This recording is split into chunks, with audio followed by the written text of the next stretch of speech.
it's God whispering to your ear, the universe protecting you, or just a gut feeling. Regardless of your belief, intuitions all over the world. Everyone has felt it. Everyone has felt a sudden urge to respond. But like, what's intuition for? Well, psychologically, intuition is made to simplify our decision making.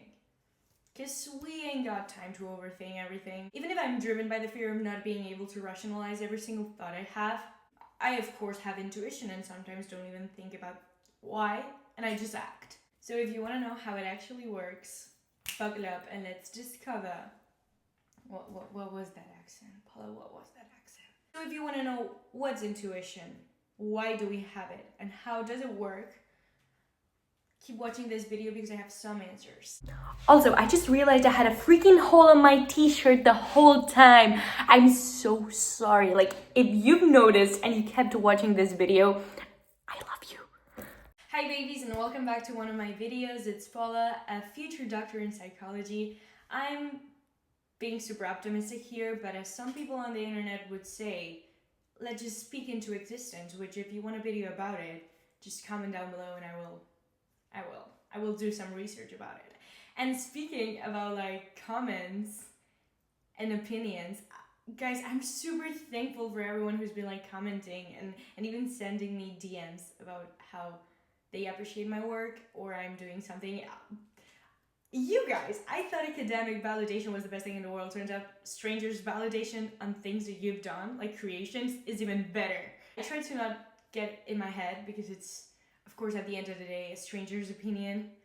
But I'm so thankful that I'm getting some feedback on the things that I'm doing, because at the end of the day, what I want to provide is some value and interesting insights on the topics of psychology, which is the field that I think I could add something.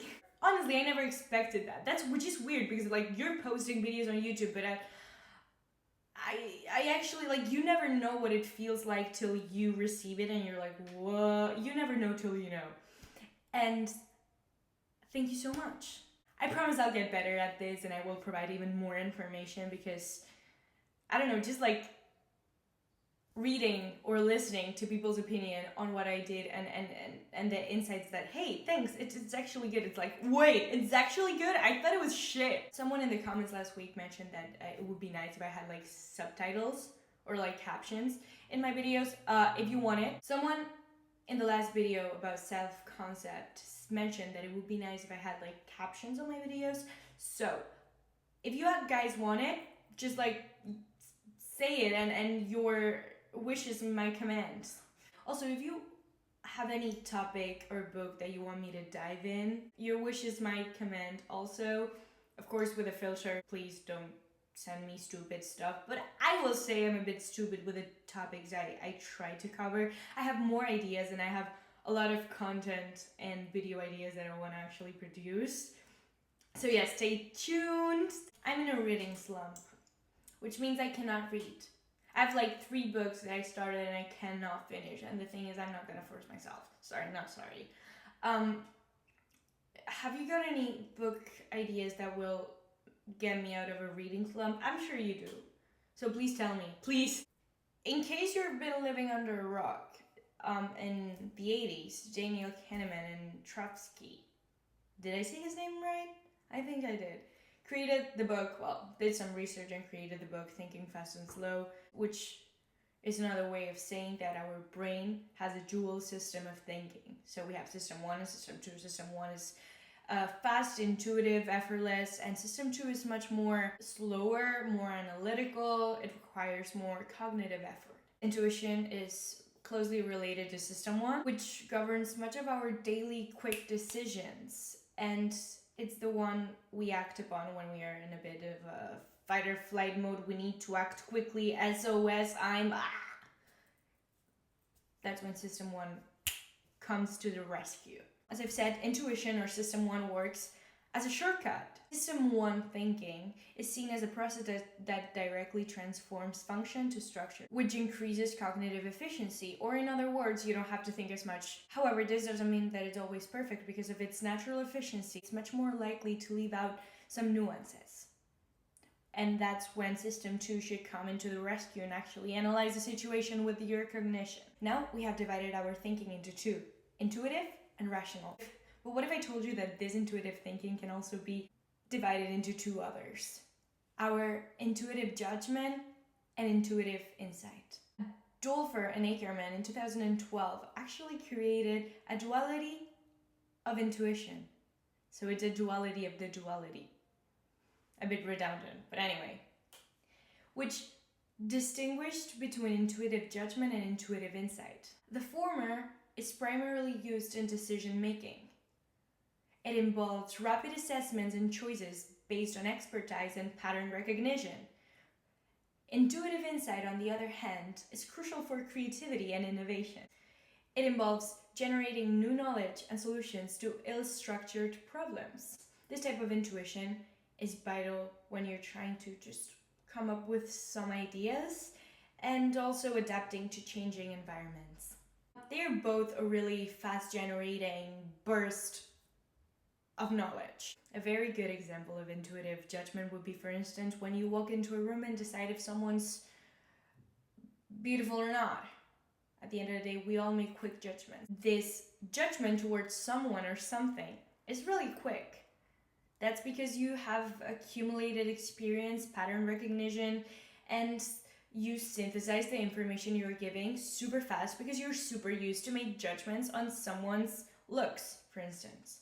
On the other hand, intuitive insight, as I've said, it generates new knowledge and solutions. And a good example would be, I don't know, you're stuck in an elevator and you need to open the door. So you find a weird way to open the door. That's a weird example I just came up with. Another good example of intuitive insight would be, you're baking a cake and you realize that you ain't got normal flour, so you grind up oats and make an oat flour cake. That would be really dry because oat flour is dry as fuck, but yeah, the intuitive judgment serves as a kind of synthesizer and integrator of information, a quick one. And the intuitive insight, it's much of an explorer, creative type. Then we have Antonio Damasio's somatic marker hypothesis, which posits that emotions significantly alter the decision making by creating somatic markers, which are physiological responses. This would be some sort of explanation of intuitive judgment.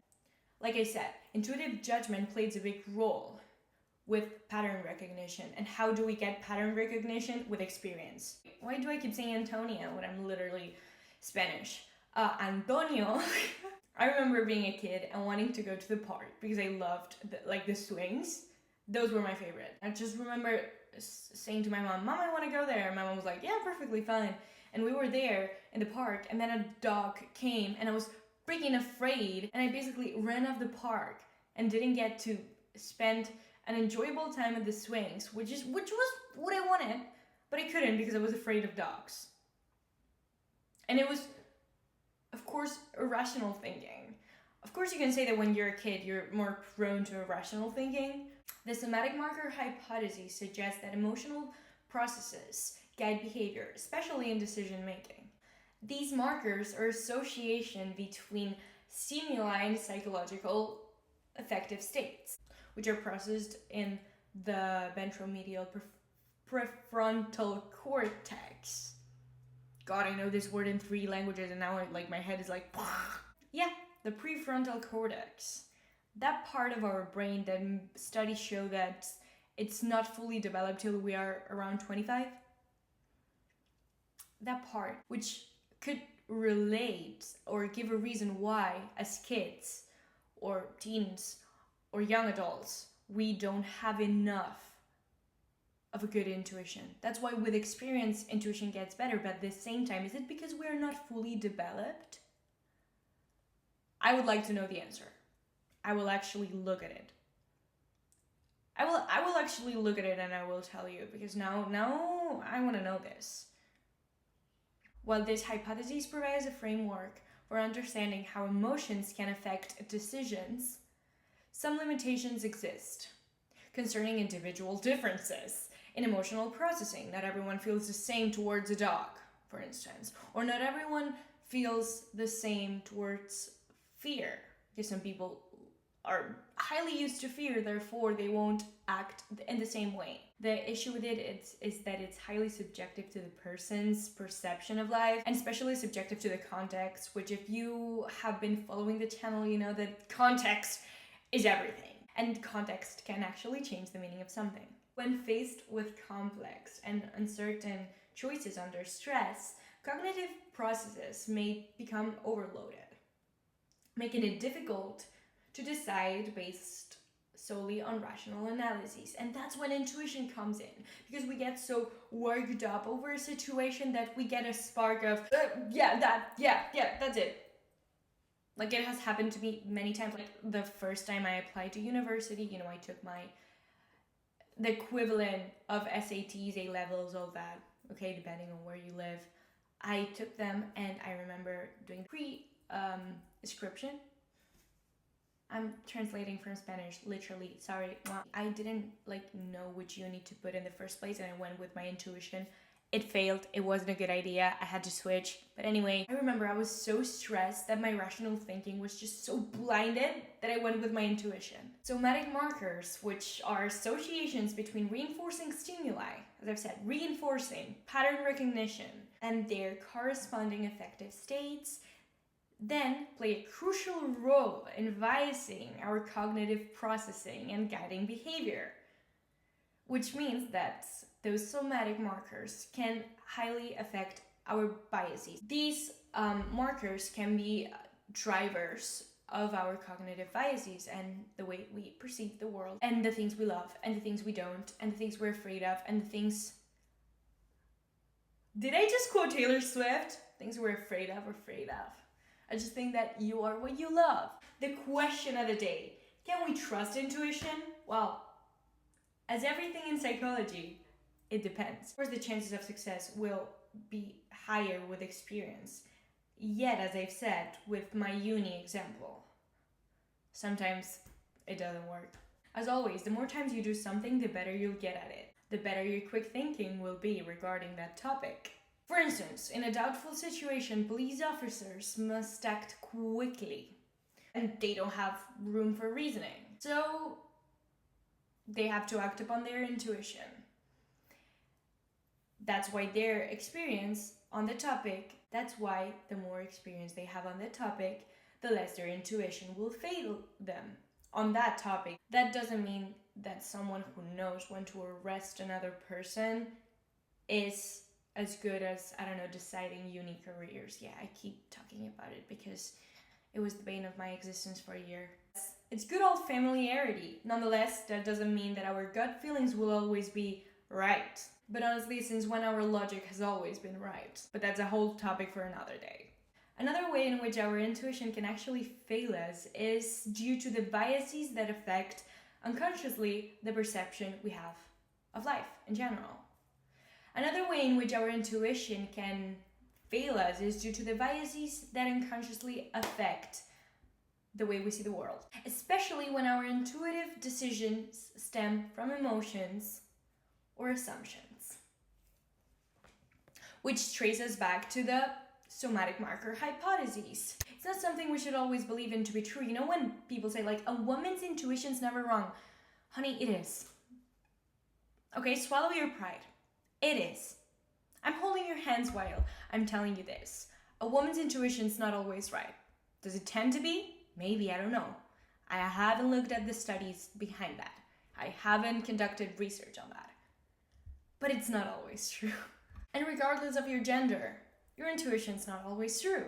Because it's highly stained by biases, it doesn't always have a good reason behind it, and the pattern recognitions can always fail us because we don't know everything. Does that mean that we can never trust our intuition and that we should always question it? No, because you would enter a rabbit hole of always constantly overthinking that would lead you to indecision, inaction, and you would do nothing with your life. Well, maybe you would do something, overthinking. Who wants that? Intuition's there for a reason. It is for us to not think as much and to move through the world more efficiently. So the next time you have an intuitive thought, don't deem it as false, but also don't deem it as an absolute truth. So yeah, guys, I hope you enjoyed this video about intuition and you've learned a bit more about the theories behind intuition, how it works. I'm curious to know about how intuition has played a role in your life. So if you feel like sharing anything, of course you can. Have a really nice week, and I'll see you in the next one.